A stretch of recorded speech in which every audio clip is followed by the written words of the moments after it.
మీరు మీ ఇల్లు కానీ షట్టర్ కానీ రెంట్కి ఇవ్వాలనుకుంటున్నారా లేదా రెంట్కి తీసుకోవాలనుకుంటున్నారా?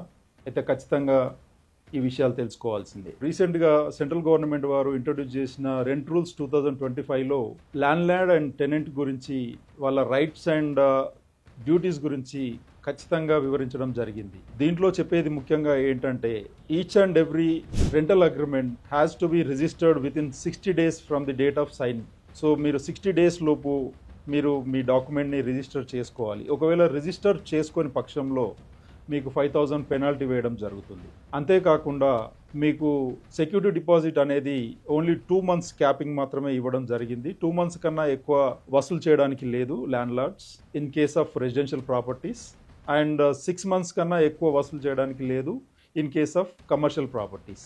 సో అంతేకాకుండా మీకు సడన్గా ఎవిక్షన్ చేయించడానికి కూడా ఇందులో లేదు. Clearly legally defined procedure has to be followed in this.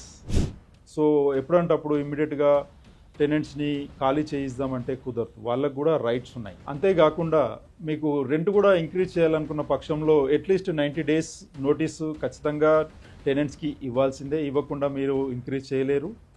90 days ఇచ్చిన తర్వాత కూడా మీరు 5 to 10% మాత్రమే ఇంక్రీజ్ చేసుకోగలుగుతారు. So in spite of all these rules ఏదైనా ల్యాండ్ లార్డ్కి టెనెంట్కి మధ్యలో డిస్ప్యూట్స్ ఏమైనా అరైజ్ అవుతే అవి రిజాల్వ్ చేయడానికి మీకు స్పెషల్లీ అపాయింటెడ్ ట్రిబ్యునల్స్ కూడా అపాయింట్ చేయడం జరుగుతుంది.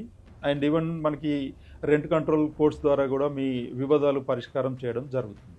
వీటికి సంబంధించిన అన్నిటిపైన అవగాహన పెంచుకోవడం చాలా ముఖ్యం. చట్టంపై అవగాహన పెంచుకోండి, ధైర్యంగా ఉండండి.